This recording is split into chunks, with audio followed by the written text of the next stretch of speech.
Welcome back to Super Mario Bros. 3. In the last episode, we finished up World 7 and literally entered Hell. There's no debating that this is Hell. There is a lake of lava and fire and brimstone everywhere. Now, this is going to be a bit of a mind fuck.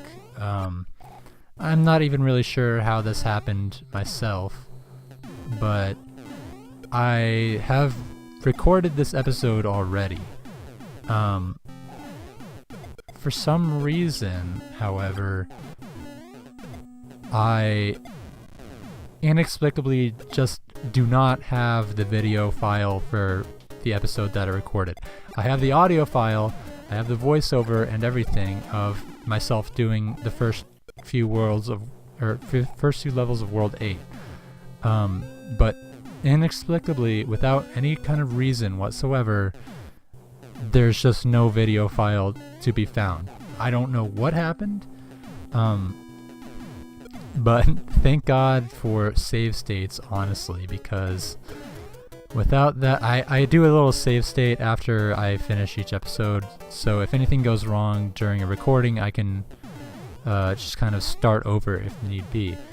So luckily I did that. I actually am at the point now where I'm just before the final level of the game. So you'll know by the end of episode 20.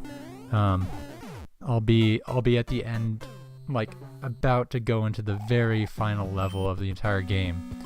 And so that's kind of right now I'm after that point in my own life. This doesn't make any sense. This is like some weird, like, time travel, Back to the Future kind of stuff, but basically I'm from the future. I can tell you everything in World 8 goes relatively smoothly for me, so I guess that kind of ruins like the suspense of the upcoming episodes, but you know, whatever. Honestly, was there really any debate on whether I would finish the game? I think there wasn't.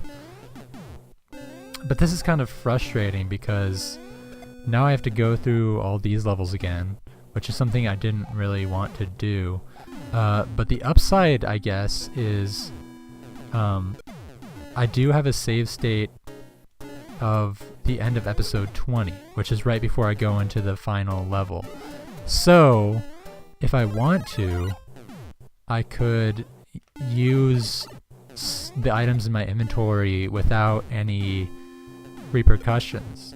So like if I use them right now, they won't be gone when I go back into episode 21, because I didn't use them in episodes 19 or 20. The original episode 19, the footage that got lost, I guess. So really, I think what I'll do, I really just don't want to deal with this right now. I'm gonna equip a Hammer Brothers suit just to show it off.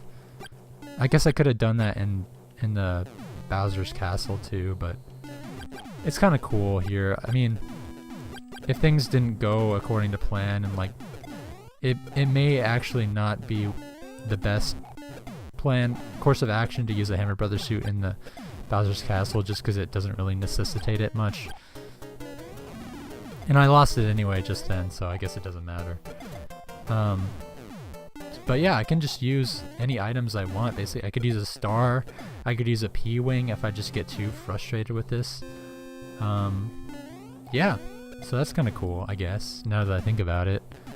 At the same time, though, it's kind of frustrating for me that I have to go through all this over again. And I had some good commentary the first time going through. I was talking about like how I didn't like the auto-scrolling levels in World 8, how they kind of restrict you to completing the level in a certain amount of time. This must be actually hell for speedrunners, just because there's no way around the auto-scrolling. Even if you use a P-Wing, which lets you fly forever. I think I explained it in the next episode. Tune in tomorrow, I guess, for my explanation of what a P-Wing is. I won't waste my breath today. But even if you use a P-Wing and get infinite P and, in effect, infinite flight, you can't bypass the auto-scrolling. You can't exceed the speed limit, which the game kind of sets for you. Of course, the boss of this level is a boomerang guy. He actually killed me in the original recording, which is a huge pain, because I had to go through the entire level all over again. Okay, let's use a Tanuki suit. You know, why not? Just because I can. Sorry if this like ruins the authenticity of the playthrough, just because I can kind of break the rules in a sense. But you know, it's happiness for me, okay? Don't take that away from me. I already did this the hard way, the real way, so it's okay, honestly, in my opinion. I mean, I could have used the Tanuki suit on the stage if I really wanted to, the first time going through. No, this stage is, I think, a little bit easier than the first one, but it has its own kind of sense of challenge in that it's got like the boat physics where you're bobbing up and down. And, of course, interesting to note is that the Monty Moles actually respawn in this level, whereas in the first level they don't. Why that is, I have no idea. But it's a huge pain because sometimes what I'll do is forget which levels the Monty Moles do respawn in, and then I forget that they have the ability to respawn, and so I kind of just kill them once and go on with my merry little day. But then unwittingly they pop back out of the boats and attack me, and I don't see it coming because I think they're already dead. And of course we have Boom Boom there, which is, he's just as easy as ever.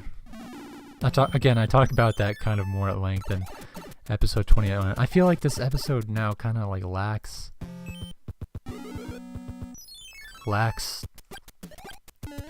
like a sense of identity, because the original recording I talked about like the stages in depth and like all that nonsense, and in this one I'm just kind of talking about how I lost the footage and what I talk about in the next episode. It's just kind of weird. These levels, I really don't know how this mechanic works. I think sometimes you can make it across these 3 tiles without having to do the level. I don't know how it works, because in the original recording I got dragged down by all 3 hands. And again, I talked about how that was kind of a good thing in a way, because I wanted to show off like every level in the game. At the same time though, it's kind of annoying if you're just doing a casual playthrough. It is good though, because they give you super leaves just by doing the short little level. So it's not a huge deal. I mean, it doesn't take a lot of time to do these. They're more mini levels than anything. This one's kind of annoying though because of the cheeps, and you have to do that stupid ducking thing which never works when you need it to. With the Tanuki suit though, you don't even have to worry about that because you can just become a statue and ignore the cheeps entirely. Okay, actually I think this went a little bit smoother than my original recording, because I think the original one was like 11 minutes long. Anyway, it doesn't matter. In the next episode of Mario 3, we're gonna do this airship stage right above me. I won't have the Tanuki suit anymore, so savor it while you still can, and I'll see you then.